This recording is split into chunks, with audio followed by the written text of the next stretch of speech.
이 기독론은 사실 그 끝도 없이 어렵고 그리고 기독론에 대해서 이 교회가 남겨놓은 그러한 자료들을 굉장히 존중하면서 그것을 마음속에 새겨놓지 않으면은 조금 하여튼 잘못된 곳으로 빠지면서 이단으로 빠지기도 쉽고, 인간들이 워낙 이런 성령의 역사로 알 수 있는 것이기 때문에 겸손하지 않으면 바르게 알 수 없는 것 같아요.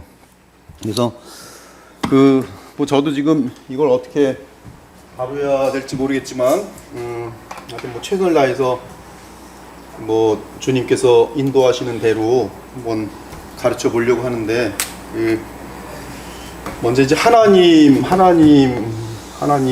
계시거든요. 하나님 이게 페어스라는 헬라어가 되겠어요. 하나님. 오늘은 뭐 하다가 또 이 기독론은 뭐 보통 소중한 내용들이 아니기 때문에 계속 반복적으로 여러분들이 이 마음속에 새겨놔도 나쁘지 않을 것 같아요. 근데 하나님은 일단 창조주라는 사실이 제일 중요하고요. 창조주신데 나중에 주님께서 자신을 계시하신 그 계시에 따라서 이제 성부가 계시고 성령이 계시고 지금 이제 말씀이 계셔요. 말씀에서 한 분 하나님이시고, 구약에서는 이제 이 여호와 하나님으로 그 창세기 1장부터 보면 우리가 사람을 만들고 이렇게 할 때 보면은 여호와 하나님이 나오거든요.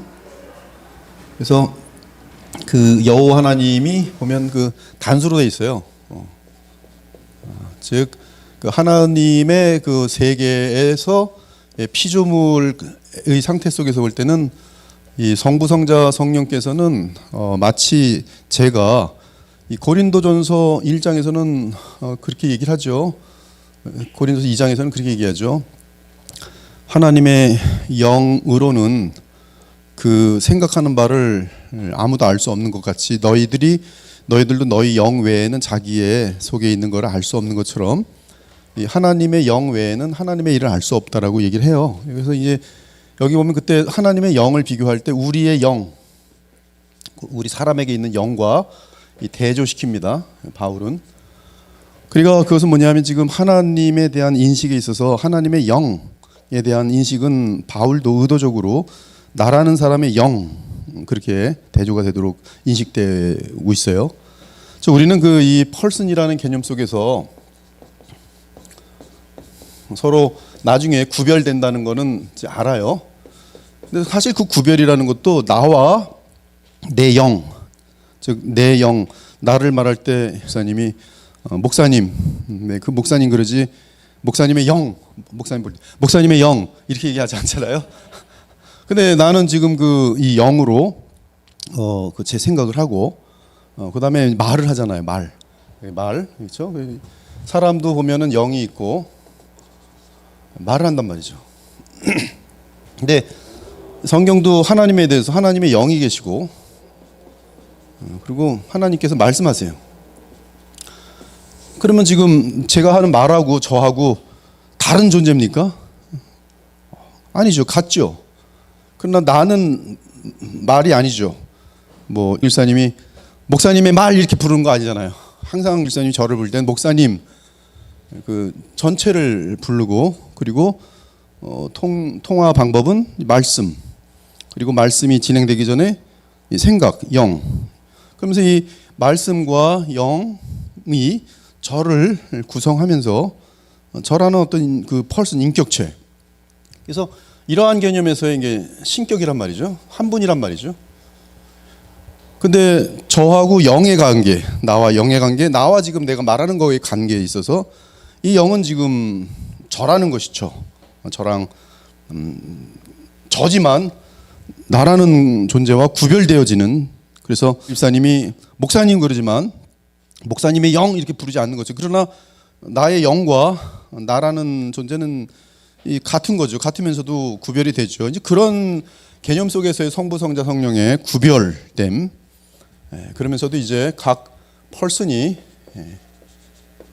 구별되고, 이 삼위 하나님은 한 분 하나님이시면서 이제 신격으로 하나가 되고, in the Godhead, 즉 이 성부를 머리로 하시는, 대표로 하시는 하나님 안에는 there will be three persons, God the Father, God the Son, God the Holy Spirit. 그게 이제 웨스트민스터 신앙 고백이거든요. 여기 이제 피조물이라는 것은 제일 중요한 개념이, 여기는 무한이고 여기는 영원이고, 여기는 이제 시간이 있고요, 유한해요. 그 공간이 있어요. 태초의 시간적 개념이죠. 천지를 창조하시니라 공간적 개념이에요.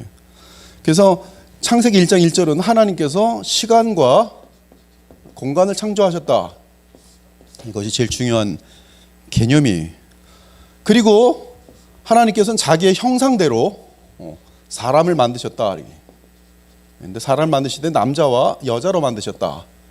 그래서 일종의 남자와 여자 사이의 관계가 하나님의 펄슨의 관계를 리플렉션하는 것 같고, 그러면서도 사람이라는 존재가 하나님의 형상으로 지음받으면서 사람의 영, 그리고 사람이 말하는 존재, 지금 인격체죠. 저라는 홀인, 홀 비잉이라고 그러는데 저의 전인이죠. 전인. 그리고 여기다가 플러스 영혼은 그렇게 돼 있고, 지정의와,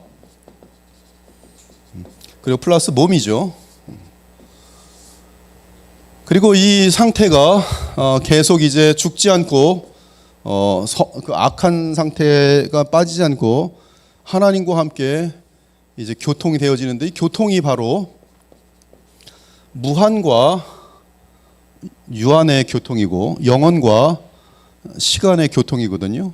근데 바로 이 교통이 그러면 어떻게 가능한가? 이것을 가지고 이제 하나님과 피조물의 공유 속성이다. 공유 속성. 공유 속성으로는 제일 중요한 게 사랑. 그렇죠? 하나님은 사랑이신데 우리도 지금 사랑이에요. 사랑. 그래서 하나님과 우리가 통하는 건 사랑. 근데 그 사랑은 보면 인격체들과에서의 그 어떤 커뮤니케이션이에요. 근데 여러분, 사랑이란 거는 시간과 공간으로 잡질 못합니다. 과학적으로 잡아내질 못해요. 과학적으로 잡아내지 못하는 것들이 보면 하나님과 우리 사이의 공유적 속성이에요. 지혜, 거룩함. 근데 하나님께서는 이 피조물과 제일 중요한 게 언약을 맺으셨다는 사실이에요. 우리가 범신론에 쉽게 빠집니다.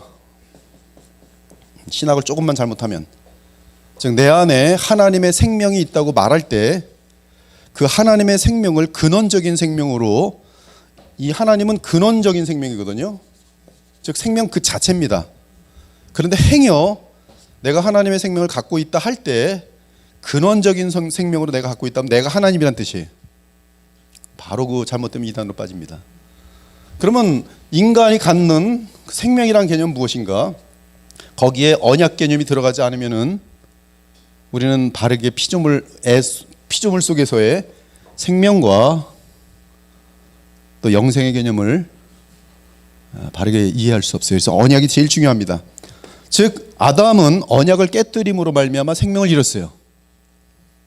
즉, 생명의 본질이 아니고 생명의 본질이신 하나님이 주시는 것이 생명인데, 그 생명을 주시고 하나님과의 관계가 유지되는 한 그 생명은 그에게 있으면서 피조물로서의 생명인데 forever의 생명이에요. 굉장히 중요합니다. 피조물의 생명인데 forever의 생명이에요. 저는 이런 생각을 해봤어요. 이 생각이 얼마나 맞는지는 저는 뭐 보장을 할 수 없어요. 왜냐하면 이것은 하나의 추측이기 때문에, 추정이에요. 저는 분명히 추정이라고 말을 하고 지금 얘기를 합니다. 만약에 아담이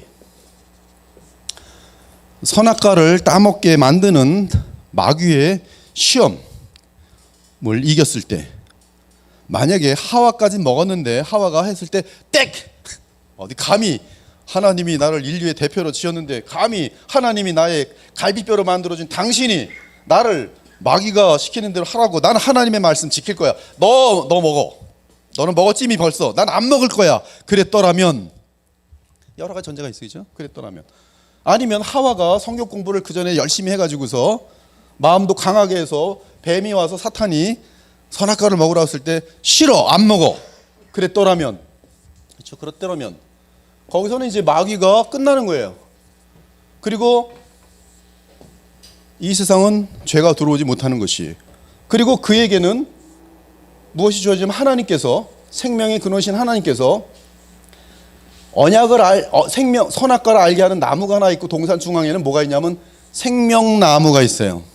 동산 중앙에 생명나무를 주셨을 거예요. 그렇죠? 그럼 생명나무를 아담과 하와가 먹었더라면 그들이 이제 영원히 죽지 않아요.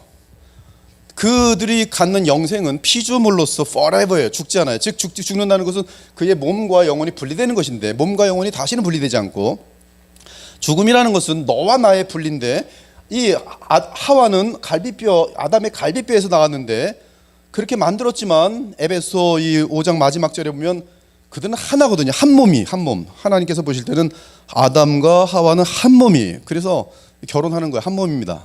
여러분 한 몸이, 아내와 남편 한 몸이, 한 몸. 두 몸인데 한 몸이. 거기 몸이라는 단어를 의도적으로 씁니다. 너희는 한 몸이다. 그래서 갈라지지 않았을 거예요. 이혼 같은 건 불가능하죠. 그러면 이들이 아이들을 낳았을 때 어떻게 됐을까? 이 창세기 5장에 보면 아담의 형상대로 아이를 낳아요. 아담은 하나님의 형상대로 지음을 받았지만 창세기 5장에서는 아담의 모양과 형상대로 아이를 낳음에 이렇게 돼 있어요. 즉 아담이 죄를 범함으로 말미암아 그에게 죄책이 생기고 죄성이 돌아와서 이제 아담과 하와가 낳는 자녀들은 이제 죄인으로 태어나는 것이, 이것이 바로 인류입니다. 로마서 5장에 보면 그래서 모든 사람이 아담 이후로 모든 사람, 아담까지 포함해서 모든 사람들이 죽음이라는 것을 겪게 돼요. 근데 하나님께서는 이제 이 문제를 이걸로 끝내는 게 아니라, 그래 너희들이 그러면 이때 만약에 하나님께 간섭하지만 이들이 그러고 만약에 아들을 낳는다, 자녀를 낳는다, 그럼 자녀들은 전부 저주의 자녀뿐이 없습니다. 아무 때나 하나님은 쓸어버리시면 돼요. 소돔과 고모라처럼, 노아의 홍수 때처럼. 다 하나님의 공의의 창조주로서의 공의의 언약 안에서 그들은 멸망받도록 돼 있는 거죠. 언약 자체가 너희는 선악을 알게 하는 나무를 먹지 말라, 먹으면 정령 죽으리라. 죽는 거죠. 영원히 죽는 거죠. 하나님과 영원히 분리되는 거죠. 근데 먹지 않았다면 전사님하고 사모님이 아기를 탁 낳는데 둘이 먹지 않은 것도 간주하고 얘도 탁 내서 다시 죽지 않는 거예요. 그리고 행복하게 살고 죄가 없고 이웃 간에 싸우지도 않고 하나님 만들어주신 아름다운 좋은 환경 속에서 끝없이 forever 행복한 거예요. 해피, 정말 해피한 거예요. 그가 또 아기를 낳았어요. 자녀가 막 늘었어요. 다 행복한 거예요. 너무너무 행복한 거예요. 하나님의 은혜가 가득하고 영광이 가득하고 죄가 없으니까 마음껏 먹고 싶으면 먹고 아무리 먹어도 없어지지 않아요. 즉 우리가 소위 말하는 그 에덴에서 계속 사람이 늘고, 에덴은 이제 계속 확장되면서 무질서한 모든 부분들을 계속 에덴화 시키면서 하나님이 의도하신 대로 전 세계와 전 우주가 하나님의 나라가 되었을 것이, 이때 이들이 자녀를 얻는 방법은 생육의 방법이, 그리고 생육의 방법으로 태어나는데 그 아이들도 여전히 잘 태어나서 아기로 태어났다가 쭉 자라나서 한 30세 정도면 가장 아름다운 모습으로 쭉 계속 이제 영원히 사는 거예요. 잘생긴 최고의 멋있는 모습으로. 아버님 계십니까? 행복하게 죽지도 않고 장사 지낼 일도 없고 또 맛있게 먹을까? 먹고 또 애를 낳고. 근데 이제 숫자가 있겠죠. 하나님께서 계산한 숫자가 있겠죠. 그 이제 맥시멈이 되면 이제 다 차는 거예요. 근데 슬프게도 아담과 하와는 죄를 졌고 이제 그 이후로 태어나는 모든 사람들은 전부 다 죄인으로 태어나는 거예요. 죽음이 임하였어요. 이게 왜 그러냐면 언약이, 영생이 없어요. 생명이 없어요. 그러면 그러면 하나님께서 이 잃은 생명을 잃은, 즉 영생을 잃은 자들에게 줄 수 있는 방법이 무엇인가? 아담이 잃은 것을 둘째 아담이 얻게 하는 방법이에요. 이게 이단 중에 범신론이 있어요. 범신론은 모든 게 신이에요. 하나님께서 피조물 사이에 너무 많이 접해져 가지고서 얘도 신이고 얘도 신이고 얘도 신이고 다 해서 뉴 에이지에서는 진짜로 똥도 신이에요. 나도 똥이고 쟤도 똥이고 쟤도 다 모든 먼지들까지 다 신이. 그게 범신론이 범신론. 그래서 정말로 범신론에 빠지면 바위에다 대고 비나이다 바위 신하게 기도하게 돼 있어요. 그게 뉴 에이지예요.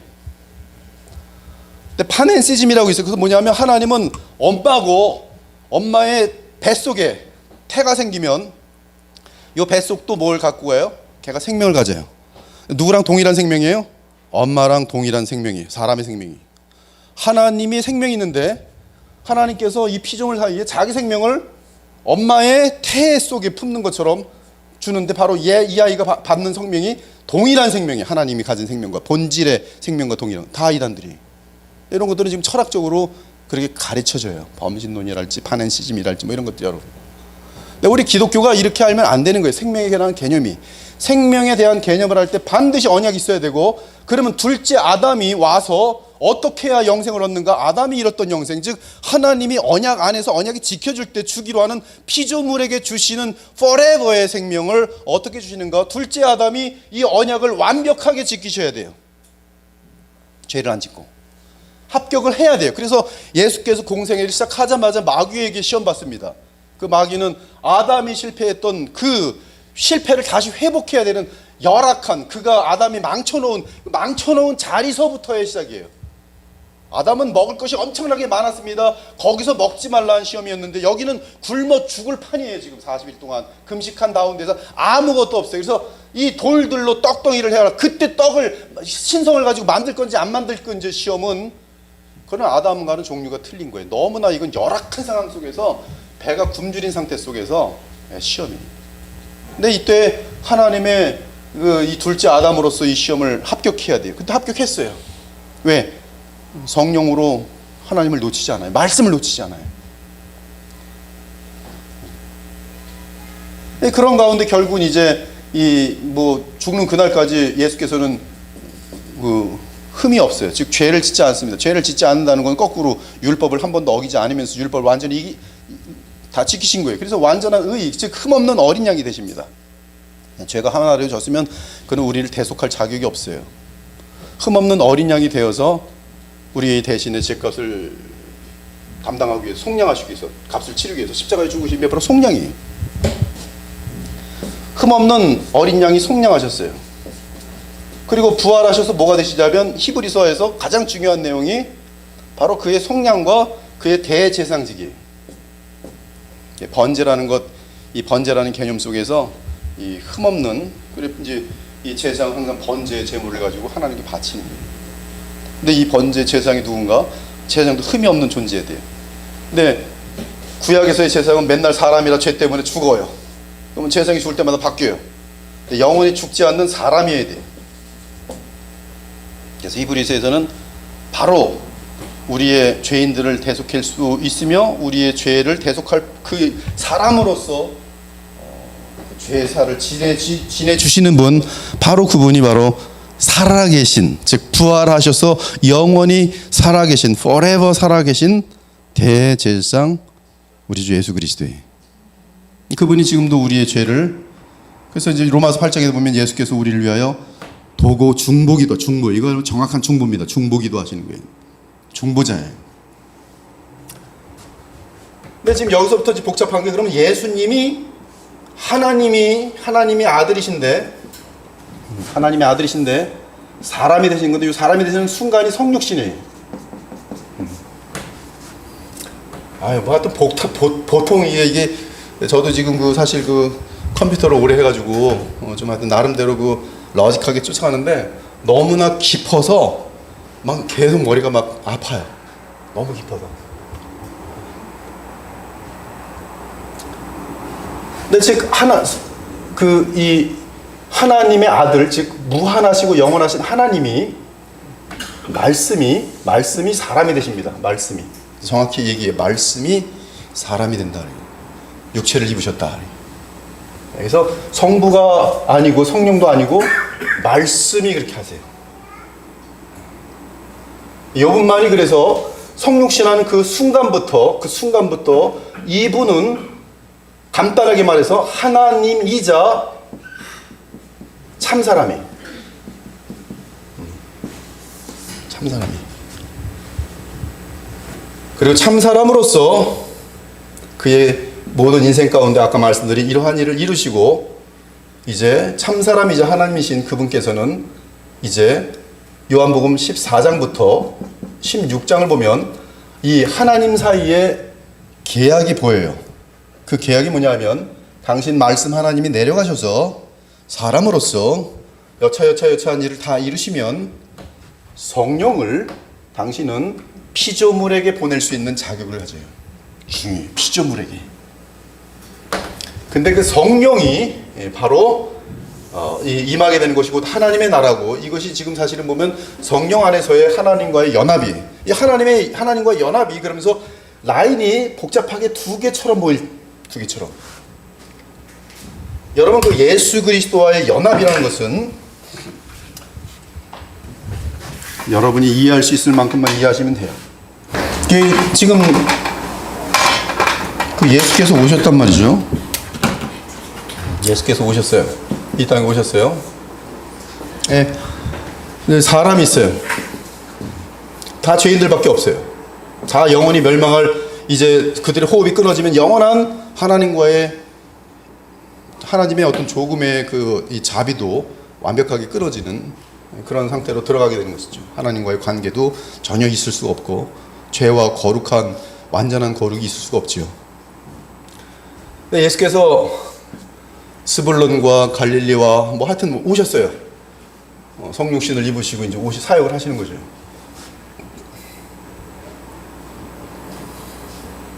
근데 이분이 이제 복음이라는 것을 이제 전해요. 하나님 나라의 복음.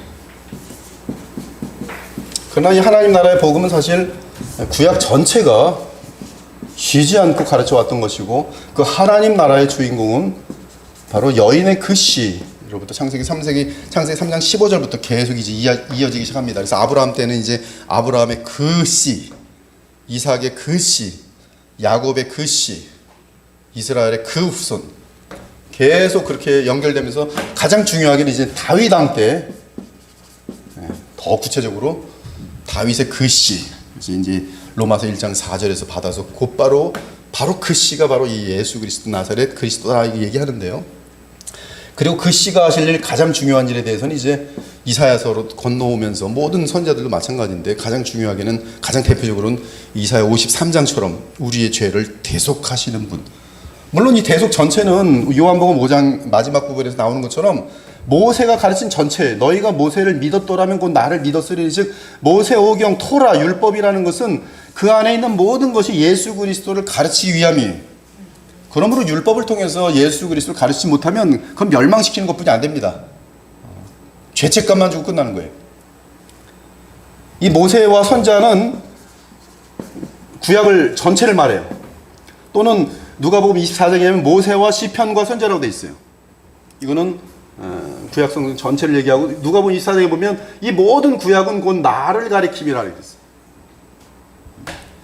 그래서 우리는 선지자서를 보면서도 선지자는 이 모세의 계명을 가지고 증거하는 거예요. 사무엘상하 다 이게 그 선지자에 들어가거든요. 이 모든 모세오경 외에 다른 모든 것들은 우리가 보통 이제 보면 역사서라고 하는데, 역사서 플러스 선지서라고 하는데, 원래는 이 역사서랑 구별되지 않고 이 전체를 선지서라고 그래요. 근데 이 모세와, 그래서 예수님께서 이 엑소더스 하시려고 할 때, 즉 별세 하시려 할 때 개정기억은 그렇게 번역되어 있는데, 거기 보면 뉴 엑소더스로 되어 있어요. 원어로 엑소더스라고 되어 있어요. 그 진정한 엑소더스를 이루려고 할 때 그 변화산상에 누가 등장하냐면 모세와 엘리야가 등장해요. 그것은 구약의 전체가 지금 등장했던 뜻이에요.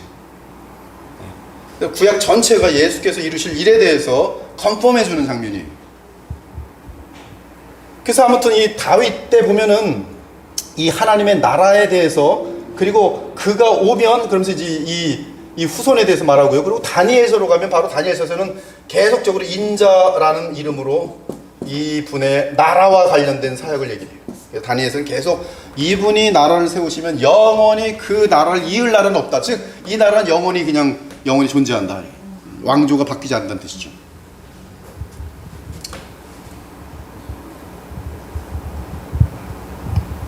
근데 이러한 그 하나님의 나라에서 이런 구약에서 이렇게 올 때에 그 이 예수 그리스도에서의 그 하나님 아들 되심과 그리고 인자 되심, 사실 보니까 여기 성경도 보면 우리나라는 인자라고 돼 있지만 영어로는 the Son of Man, the Son of God으로 돼 있어요.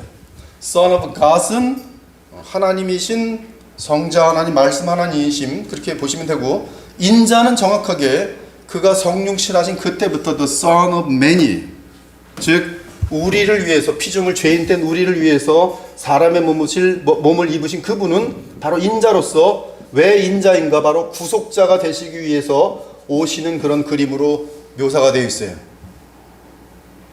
15분 동안은 뭐 제가 어디까지 가고 있는지 모르겠지만, 일단 중요한 거는 하나님의 생명이라는 것, 즉 하나님으로서의 무한과 영원 속에서의 하나님의 성삼위 하나님의 이분의 생명과, 그리고 예수 그리스도를 통해서 우리에게 주시는 생명과는 같은 어떠한 그 모양은 있어도, 형상은 있어도 그 하나님 그 자체 본질적인 생명은 아니라는 것이죠. 언약 속에서 그 언약이 이루어질 때 하나님이 선물로 주시는 생명이에요. 그리고 그 생명으로 우리는 어떻게 되게 됐냐면 하나님과 계속 믿음으로, 제가 이걸 설명하다 잊어먹었네요. 제가 이 예수를 믿는다는 것은 무엇이냐면, 예수 그리스도를 믿는다는 것은 이러한 부패 죽으려는 사람에게 예수께서 오실 때 하나님께서는 택함 받은 사람들, 창세부터 계획된 이 사람들을 아시기 때문에 이 사람에게 복음이 증거될 때에 성령으로 감동하셔서, effectual call이라고 하는데, 성령께서 그를 부르셔서 그 마음속에 믿음을, 사실은 그 전에 지각을 일깨우십니다. 영적인 지각. 그 지각과 함께 생명이 어느샌가 투입되고, 하나님의 그 생명력이죠, 투입되고, 그리고 그가 거듭남과 함께 이 믿음, 이건 뭐 논리적인 순서하고 그 다음에 어떤 현상적인 순서하고 항상 틀려요. 이걸 그 같이 섞으려고 그러면 신학자들이 날마다 싸우는 거예요. 논리적으로는 이렇게 되게 돼 있고, 그래서 영적인 논리가 있고요, 삶 가운데 나타나는 순서가 있어요. 삶의 삶에서는 어떻게 나타나는가? 믿으라 하는 전하는 사람이 있고요, 회개를 먼저 외요.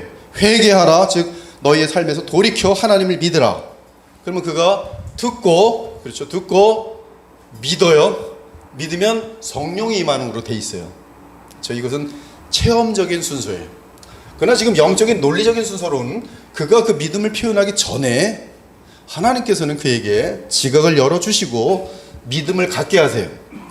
그래서 이거는 모든 사람들에게 공유되어지는, 유다서에 의하면 동일한 믿음이, 이 믿음을 갖고 예수 그리스도를 믿어요. 어떻게 믿는가? 그가 하나님의 아들이요 그리스도라는 사실을 믿어요. 즉 예수님이 누구신지를 아는 것이.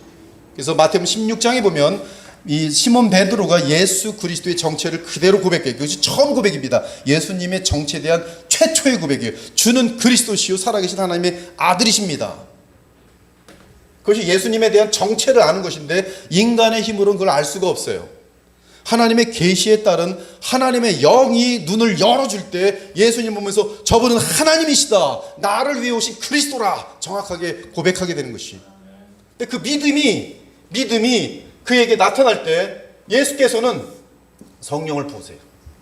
근데 이 성령을 부으시는 예수님의 권한이 어디서 오는가? 그가 하나님께서 맡기신 모든 구원사라는 것을 이루셨기 때문에 그래요. 성육신하시고, 그리고 그의 평생 하나님 말씀을 지키시고, 모든 시험을 다 이기시고, 그리고 죽기까지 순종하심에 하나님께서 그를 영화롭게 하시는데, 그 영화롭게 한다는 뜻이 뭐냐 하면, 예수께 속한 이 중생들, 즉 피조물들 사람들을 그에게 생명을 나누시는데, 이때 나누신 생명이 뭐냐 하면, 아담이 성공했다면 출생의 방법으로 나눠줬을 그 생명을 여기서는 믿음이라는 방법을 통해 성령으로 나눠주세요.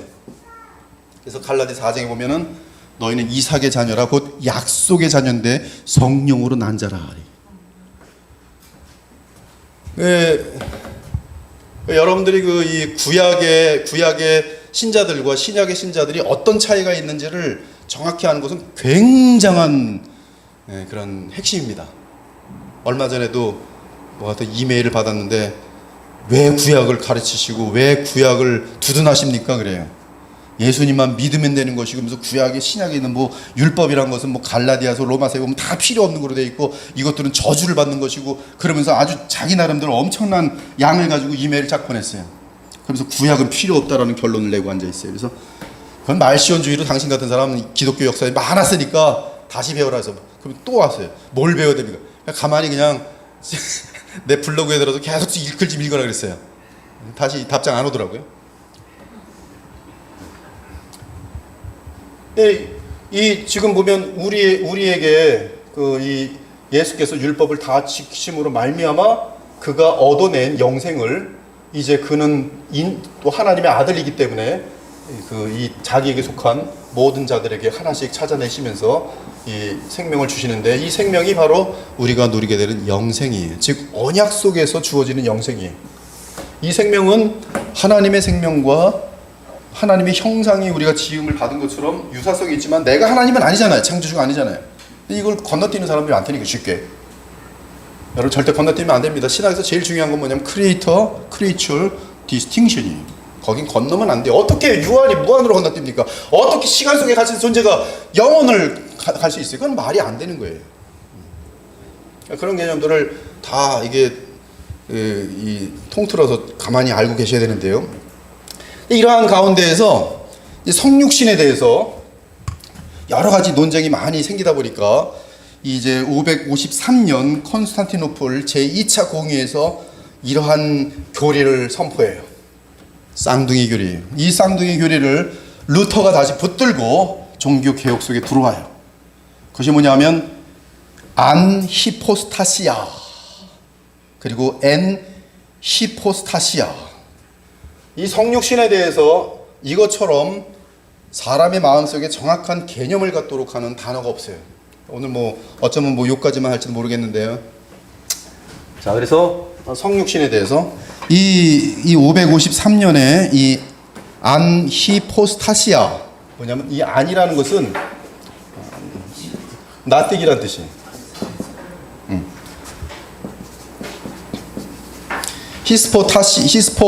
히스포타시아는 그 person이란 뜻이에요. person도 그래서 위격이라고 하는데, 예수님의 person, 성부의 person, 성자의 person은 구별시키기 위해서 어퍼케이스를 써요. 우리 인간도 하나님의 형상으로 지어주면서 person이에요. 지정의가 있어요. 그리고 나름대로 자유의지가 있어요. 죄를 짓는 것도 여러분의 자유의지이기 때문에 여러분의 책임이에요. 자기의 생각이 있고 윌이 있어요. 의지가 있어요. 근데 성자께서, 즉 말씀 하나님께서, 성자께서 사람이 되실 때, 성육신 하실 때, 이때 사람이 되시는 이것은 안히스포타시아다. 즉 하나님이 사람을 하나 만들어 놓고, 어떤 인격체를 만들어 놓고, 그리고 그 인격체에 성자가 들어가신 것이 아니다. 성자께서 사람이 되신 것은 다른 어떠한 피조물의 인격체, 다른 인격체가 아니라 곧 자기의 인격체로 안히스포타시아. 근데 이때 자기가 사람으로 오면서 필요한 게 뭐냐면 인히스포스타시아예요. 즉 내가, 성자 하나님 내가 피조물의 세계 속에서의 사람이 되겠다는 거예요. 그러므로 이 사람은 곧 성자예요.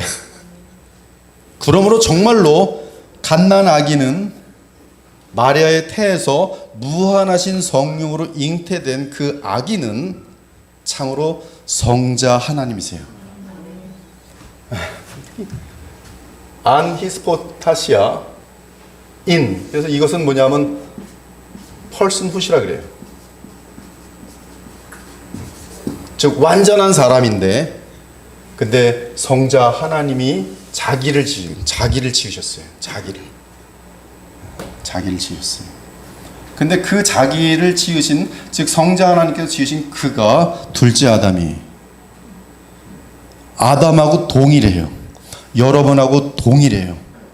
근데 그는 person의 관계 속에서 이 person이에요. 이 펄슨이 같은 펄슨이 이 펄슨이 이 사람 펄슨과 어떠한 관계로 연합되어 있는지 이것이 바로 미스테리예요. 그것이 바로 위격적 연합이에요. 그러므로 이분은 하나님이며 사람이에요. 위격적 연합에서 이해되십니까? 그리고 이 신성과 인성은 서로 섞일 수가 없어요. 그것이 이미 이 초대 교회 때 다 이미 결정난 것들이에요.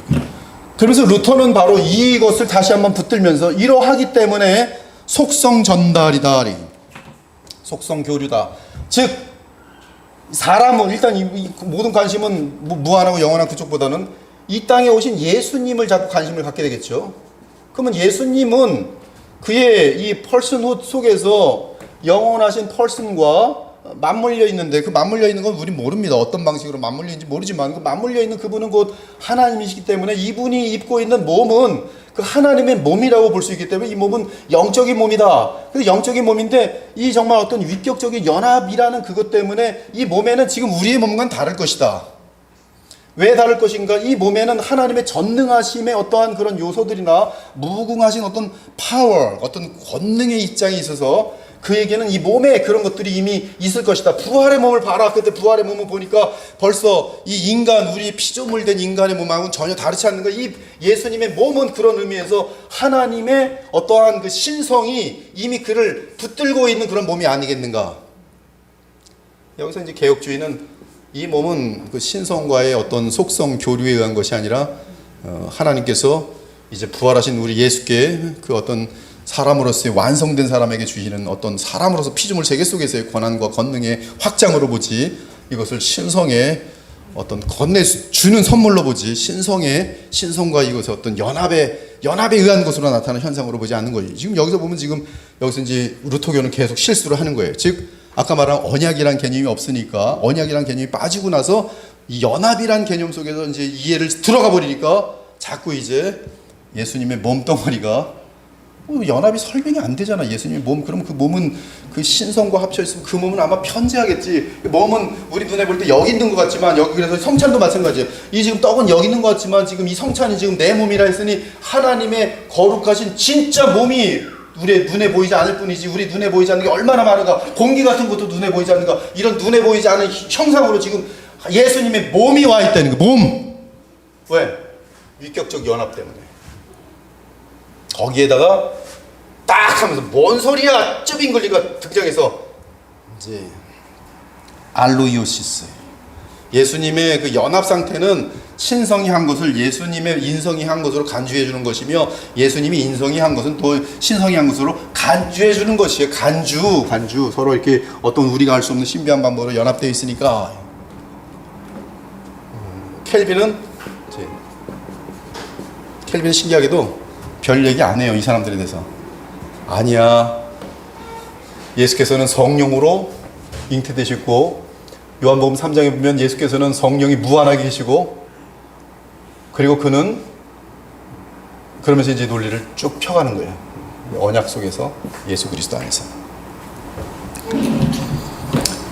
그래서 이 쯔빙글리 같은 경우는 이제 인성과 신성에 대해서 완전히 구별해 버립니다. 근데 이 인성과 신성이 완전히 구별될 때 이미 이단이 등장됐어요. 그것이 뭐냐면 네스토리아예요. 반면에 이 구별이 없다 하는 것은 유티키아니즘이에요. 두 가지는 이미 확정된 이단이에요. 과거에. 그래서 그 이단에 빠지지 않으려고 애를 쓰면서 버둥거리면서 이제 루터교와 쭈빙글리 그리고 이 칼빈 나아가 이제 항상 이단만 가르치는 제세례파. 이 제세례파는 이단의 산실입니다. 모든 면에서 신기하게. 이 제세례파가 왜 그 이단의 산실이 되냐면 정경의 절대성을 믿질 않아요. 계속 그들은 이걸 받아요. 퀘이크교들 흔들면 뭘 받아요. 그러니까 계속 틀리는 거예요. 지들 멋대로 되는 거지. 여러분 그래서 이 믿음의 기준은 항상 성경에서 떠나면 솔라 스크립처에서 떠나면 자기 멋대로 신앙생활해요. 그리고 내가 체험하는 것이 이제 하나님을 체험하는 것이 되면서 이제 이단이 되는 거예요. 여러분 그 지금 정명석 또 누구의 이재록? 여러분 이재록은 제가 잘 압니다. 구로에 가서 택시를 잡죠. 그러면 거기 턱 있는데 이재국 사진 다 찍어놨어요. 그때가 언제 정도일까? 글쎄 뭐 한 81년 정도 됐을래나 82년 정도 됐을래나. 그때 그 구로 만민 그 성결교회가 5만 명이 그 당시 5만 명. 그 구로 그 시를 다 잡고 있었어요. 근데 이재록이 무슨 일까지 하냐면 예수께서 천사장들을 데리고 몇 월 며칠 오시기로 계시를 주셨대요. 그래서 이재록은 날마다 하나님과 직통 계시를 하는 사람이에요. 그래갖고 MBC가 가서 그날 천사장이 오는 거 정말 이재록 집회하고 막 오늘 오십니다. 근데 안 왔어요. 그날 MBC가 다 또 한국 전체가 보고 있는데 오늘 천사장이 온대. 천사장과 함께 예수님이 오신대. 한국에 그것도 이재록 교회에 안 왔어요. 그때 뭘 한지 알아요? 이재록이 예수님이 급하셔서 다음에 오시기도 다시 연락이 왔대. 직통 계시 받았대. 그럼 또 그거 믿어요. 지금 뭐 이단들 지금 다 직통 계시 받는 사람들이에요, 여러분. 하나님 말씀보다 더 중요한 직통 계시 받는 사람 다 가짜들이에요. 여러분 이 그 종교 개혁의 제일 중요한 건 솔라 스크립처예요. 하나님의 말씀만 붙들고 거기서부터 다시 일어나요. 그리고 이제 기독론을 정립하고 뭐 삼위일체 같은 경우는 이미 다 돼 있지만 나름대로 또 거기서 또 더 성경적으로 더 깊어지고 성령에 대한 것에 대해서 다 정리하고. 근데 성령으로 봤을 때 이제 이 하나님의 나라와 맞물린 성령의 역사에 대해서 그 당시는 이제 일단 칭의가 중요하기 때문에 그걸 다루면서 상당히 급했기 때문에 여기까지 오지 못한 것 같아요. 근데 지금 같은 경우는 지금 계속적으로 신학이 발전하면서 지금 그 여러분들이 목요일날 공부하는 게알도스 보스, 존 머리 이런 사람들은 뭐 벌써 하나님의 나라와 예수 그리스도의 연합은 제일 중요한 겁니다. 지금 신학에 있어서 가장 중요한 게 예수 그리스도의 연합이에요. 그 연합 안에서 우리는 그냥 이미 다 얻었고 이미 또 얻을 거예요. 그래서 그 연합 속에서 already 나댓이 지금 진행되고 있는데 그 나댓은 예수님이 재림하시면서 완전하게 되어지는 그런 성취가 되는 거예요. 오늘 여기까지 하고 계속 다음에 계속 진도를 나가겠습니다. 하나님 감사합니다. 오늘도 저희 예배 마치고 기독론에 대해서 콘스탄티노폴 공회 553년에 있었던 아니포스 타시스와 애니포스 타시아를 저희들이 또 다시 한번 검증하면서 이 자리부터 이제 종교개혁이 어떻게 성찬 문제와 또 세례 문제와 또 그리고 우리의 정말 거룩의 문제와 그리스도의 연합의 문제 등 이 모든 것들이 어떻게 또 연결되는지 앞으로 상세하게 보게 되는데 우리의 눈을 열어주시고 또 마음을 열어주셔서 하나님 말씀에 잘 서서 저희들 예수님을 정확히 성경대로 알고 그래서 예수님을 영화롭게 하면서 그 안에서 하나님과 교통하는 정말 성경대로 주님이 원하시는 교통으로 들어가 참으로 우리를 변화시키고 자녀로서 붙들어 주시는 하나님의 그 은혜와 사랑을 충만하게 누리는 그런 귀한 주의 자녀 될 수 있도록 인도하여 주옵소서. 저희들 매주 조금씩 진도가 나가고 있는데 하나님 우리에게 사람의 지식과 논리로 알 수 있는 부분들이 아니라 성령으로 우리를 인도해 주셔서 긍휼히 여겨주시고 주께서 우리 그리스도의 보혈교회를 참으로 사랑하고 있는지 저희들이 알고 있사오니 저희들에게 바른 진리를 깨달아 알 수 있도록 인도하여 주시옵소서. 오늘도 돌아가는 발걸음에 기쁨과 감사가 넘치도록 주님이 역사하시길 바라며 예수 그리스도의 이름으로 기도 올립니다. 아멘.